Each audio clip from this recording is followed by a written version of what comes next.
देश भर में नाराजगी।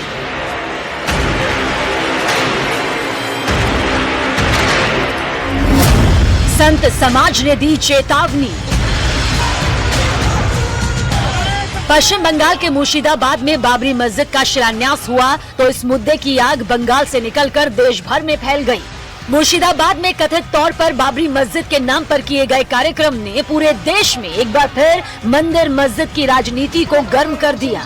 पश्चिम बंगाल सरकार शुरू से कहती रही कि वहां किसी तरह का शिलान्यास नहीं हुआ, सिर्फ एक फीता काटने का कार्यक्रम था, लेकिन विपक्ष और संत समाज इसे एक बड़ा विवाद मान रहा है। जो लोग वहाँ इकट्ठे हो रहे हैं वो स्पष्ट करें कि बाबर के विचारों को लाइक करते हैं क्या। अगर वो बाबर के विचारों को लाइक करते हैं तो कंफर्म है वो देश के प्रति समर्पित नहीं है, और जो देश के प्रति समर्पित नहीं है उसे देश में रहने का कोई अधिकार नहीं। हिमाऊ ने जो किया है वो विदेशी आक्रांताओं के प्रतीक को पुनः उनके नाम पे महिमा मंडित करने का प्रयास किया है। ये अगर जो उन्होंने बनाया तो 6 दिसंबर 1992 की घटना जो हुई थी उस तरह की घटनाएं के लिए तैयार रहें।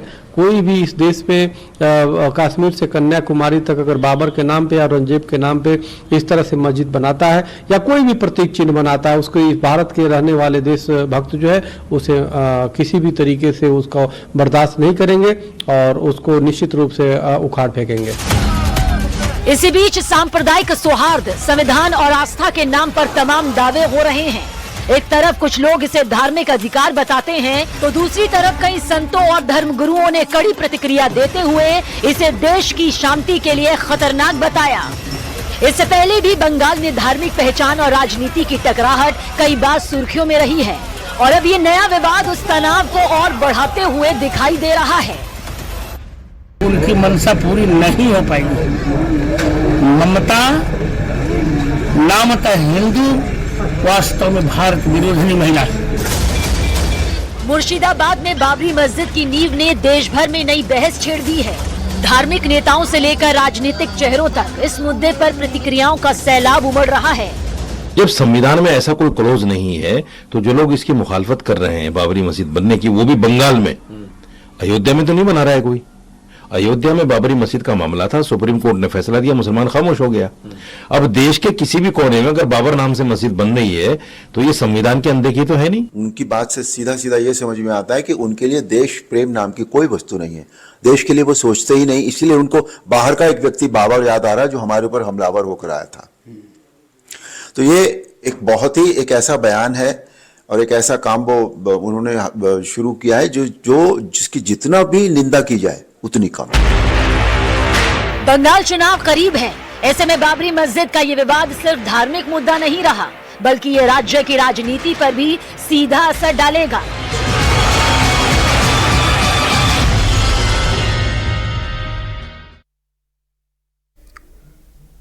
और स्पेशल रिपोर्ट में अब वक्त है ब्रेकिंग न्यूज का।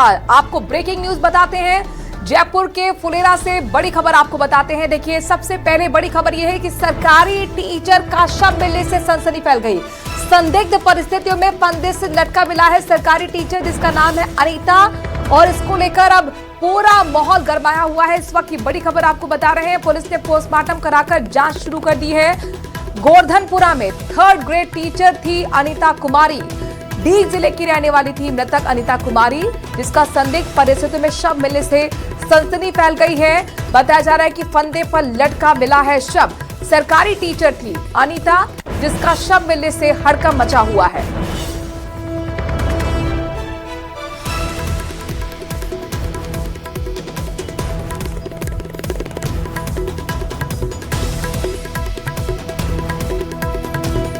और अब आपको बताते हैं कि पश्चिम बंगाल की राजनीति में आखिर हो क्या रहा है। दरअसल बाबरी मस्जिद को लेकर संसमाज ही नहीं बल्कि सियासत भी खौलने लगी है। अगले साल होने जा रहे चुनावों को देखते हुए पश्चिम बंगाल का माहौल बेहद गर्म हो गया है। गवर्नर से लेकर बीजेपी, टीएमसी और कांग्रेस सभी इस विवाद में कूद पड़े हैं। ये रिपोर्ट देखिए।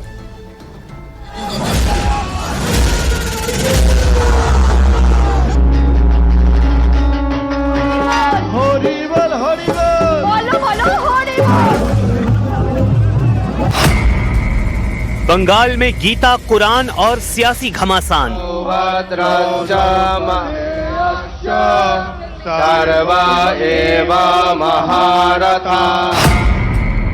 बाबरी ने खोला बंगाल चुनाव का नया मोर्चा।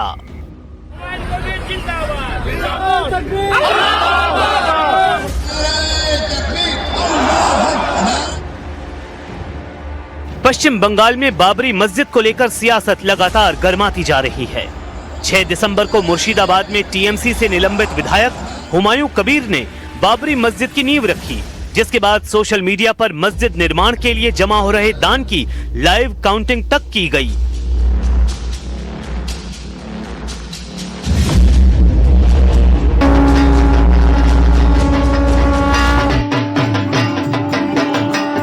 इसके ठीक अगले दिन राज्य में सनातन संस्कृति संसद ने 5 लाख लोगों के साथ गीता पाठ का विशाल आयोजन कर राजनीतिक माहौल और गर्म कर दिया।